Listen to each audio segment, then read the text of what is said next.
ఉత్తరప్రదేశ్ హత్రాస్ తొక్కిసలాటలో మృతుల సంఖ్య పెరుగుతోంది. 116 మంది భక్తులు చనిపోయారని అధికారులు వెల్లడించారు. దీనిపై సమగ్ర విచారణకు ఆదేశించింది ఉత్తరప్రదేశ్ ప్రభుత్వం. ఉత్తరప్రదేశ్ హత్రాస్ పెను విషాదం మాటలకు అందడం లేదు.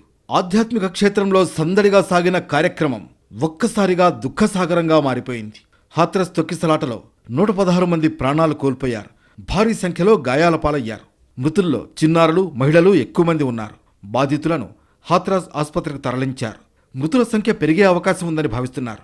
ఘటనకు బాధ్యులైన వారిపై కఠిన చర్యలు తీసుకుంటామన్న సీఎం యోగి ఆగ్రా ఏడీజీ నేతృత్వంలో కమిషన్ను ఏర్పాటు చేశారు. రతిబాన్పూర్లో శివారాధన కార్యక్రమం జరిగింది. ప్రముఖ సాధువు భోలేబాబా కార్యక్రమానికి భక్తులు భారీ సంఖ్యలో రావడంతో తొక్కిసలాట జరిగింది. సత్సంగ్కు సంత్ భోలేబాబా నేతృత్వం వహించారు. హత్రాస్ ఎటా సరిహద్దు సమీపంలోని రతిబాన్పూర్లో ఆయన ప్రసంగాన్ని వినేందుకు పెద్ద సంఖ్యలో జనం వచ్చారు. తీవ్రమైన ఎండ, భరించలేని ఒక్కపోతతో తొక్కిసలాట జరిగిందని సమాచారం.